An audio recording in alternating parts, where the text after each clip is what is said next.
عبداللہ ابن مسعود کہتے ہیں کہ نبی صلی اللہ علیہ وآلہ وسلم ممبر پہ تھے اور آپ نے مجھے اپنے قریب بلایا اور کہا عبداللہ آؤ ہمیں قرآن سناؤ. حدیث بخاری میں بھی ہے، مسلم میں.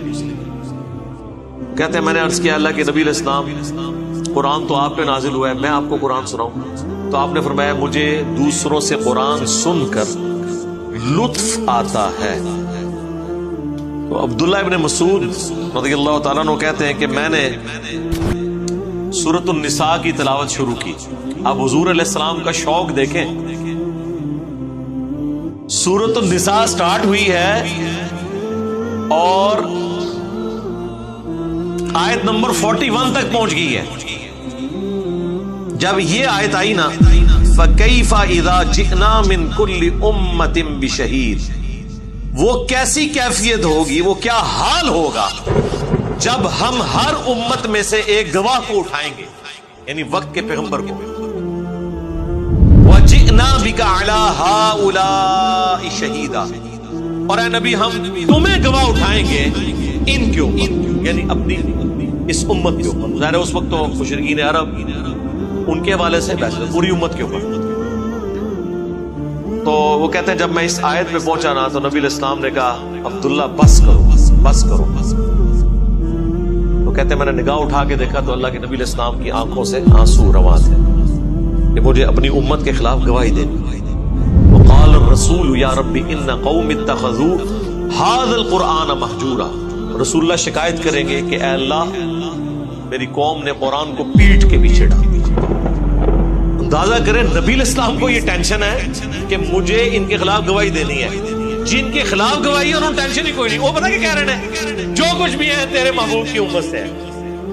جن کے اوپر ہمارا تکیہ ہے نا وہ تو پریشان ہے کہ میں نے ان کی شکایت لگانی ہے، اور امت یہ بے فکر ہے کہ جو کچھ بھی ہے اس کی امت سے ہے. جن کی امت سے ہے وہ پریشان ہے کہ مجھے تو شکایت لگانی ہے. اگر حضور کو اب یہ جنتوں میں اللہ تعالیٰ بتا دے کہ آپ کی امت تو یہ کہہ رہی ہے آپ کے بارے میں کہ جو کچھ بھی ہے تیرے محبوب کی امت سے ہے، تو نبی علیہ السلام کے غم میں اضافہ ہی ہوگا کہ میں تو زندگی بھر اس غم میں رویا ہوں کہ مجھے امت کے خلاف گواہی دینی ہے، تو میری امت نے بجائے میری دعوت قبول کرنے کے میرے پہ ہی تکیہ کر لیا. کہ بخاری مسلم دونوں میں حدیث ہے نا، نبی علیہ السلام نے زکوٰۃ کے کانٹیکسٹ میں فرمایا کہ دیکھنا ایسا نہ ہو کہ قیامت والے دن کسی کی گردن پہ اس کا اونٹ سوار ہو جس کی اس نے زکوٰۃ دنیا میں نہیں دی تھی. آپ نے فرمایا کہ کوئی شخص قیامت کے دن اس طرح نہ آئے کہ وہ اپنی گردن پر ایک ایسی بکری اٹھائے ہوئے ہو جو چلا رہی ہو اور وہ مجھ سے کہے کہ اے محمد صلی اللہ علیہ وسلم مجھے عذاب سے بچائیے. میں اسے یہ جواب دوں کہ تیرے لیے میں کچھ نہیں کر سکتا، میرا کام پہنچانا تھا سو میں نے پہنچا دیا. اسی طرح کوئی شخص اپنی گردن پر اونٹ لیے ہوئے قیامت کے دن نہ آئے کہ اونٹ چلا رہا ہو اور وہ خود مجھ سے فریاد کرے اے محمد صلی اللہ علیہ وسلم مجھے بچائیے، اور میں یہ جواب دے دوں کہ تیرے لیے میں کچھ نہیں کر سکتا، میں نے تجھ کو خدا کا حکم زکوٰۃ پہنچا دیا تھا. صحیح بخاری حدیث نمبر 1402.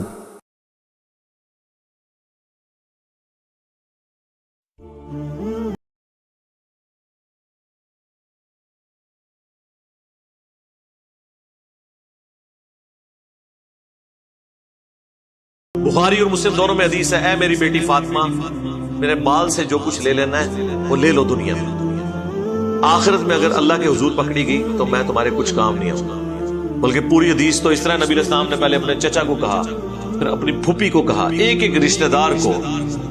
وہ سورہ الشعراء کی آیات نازل ہوئی نا کہ آپ اپنے قریبی رشتہ داروں کو ڈر سنائیے. رسول علیہ السلام نے کہا اے نبی کے چچا عباس میرے مال سے جو کچھ لینا ہے لے لے، اگر اللہ نے تجھے پکڑ لیا میں تیرے کچھ کام نہیں آؤں گا. اے اللہ کے نبی کی پھوپھی صفیہ میرے مال سے جو کچھ لینا ہے وہ لے لے. ایک ایک کا نام لیا. اس کے اینڈ پہ آتا ہے کہ اے نبی کی بیٹی فاطمہ. سب سے جگری رشتہ یہی ہو سکتا تھا،